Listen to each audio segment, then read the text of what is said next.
when I have a range in a range in a range, I always draw my volume profile from the bigger range as well, because then I can look, hey, where can we bounce, where can we reject, what are POIs, and you can see that we bounce from this volume area low. We are staying inside this volume profile. We came in demand right here under this low.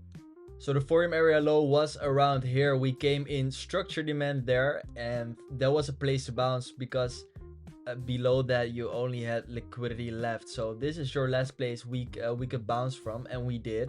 But let's go back in time first. We have our POI mapped where we can bounce, and boom, our second tap came in. But let's first draw the range because we were in a downtrend, so we're drawing a range from low to high. This is our range. We already kind of have a range deviation there. Is that valid on the higher time frame? No, it's not. So I don't count it as a deviation on the 2 hour. Let's see what happened, because we deviated this step 1. So this is our step 1, this is our step 2.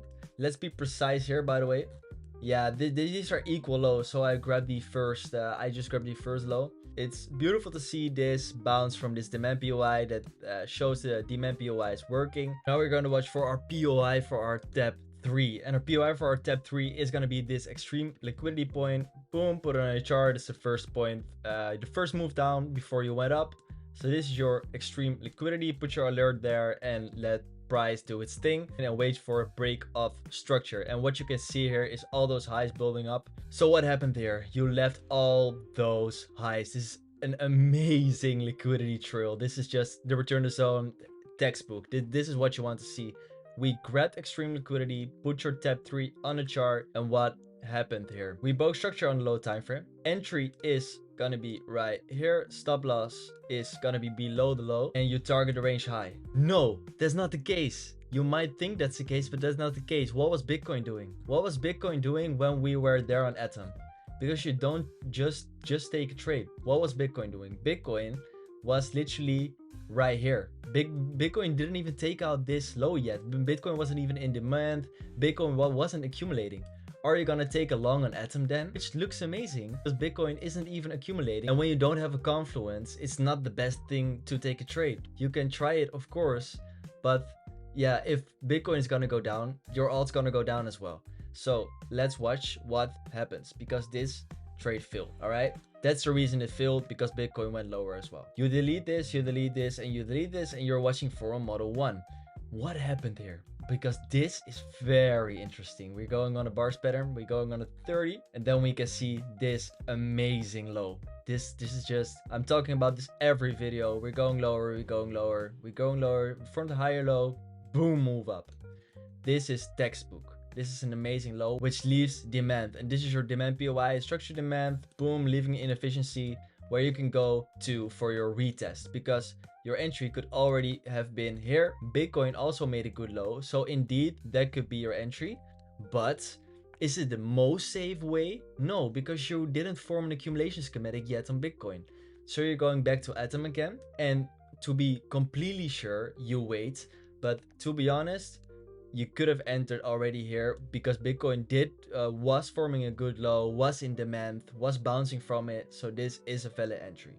If you want to be safe, you can wait and you can watch what happens now, because this is amazing. We're going to play it, and we're waiting for a demand mitigation, because this is your extreme demand mitigation for your Model 1 going over into a 2.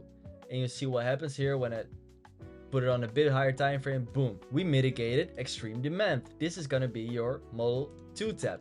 So you have a Model 1, let's connect the dots. You have your Model 1 going over into a Model 2. Boom, that's the Model 2. Where did you break structure? You broke structure right here. You wicked it first, then you broke structure. Put it on the chart. Entry, stop below the low, target the range high. Simple as that. This is a completely valid entry.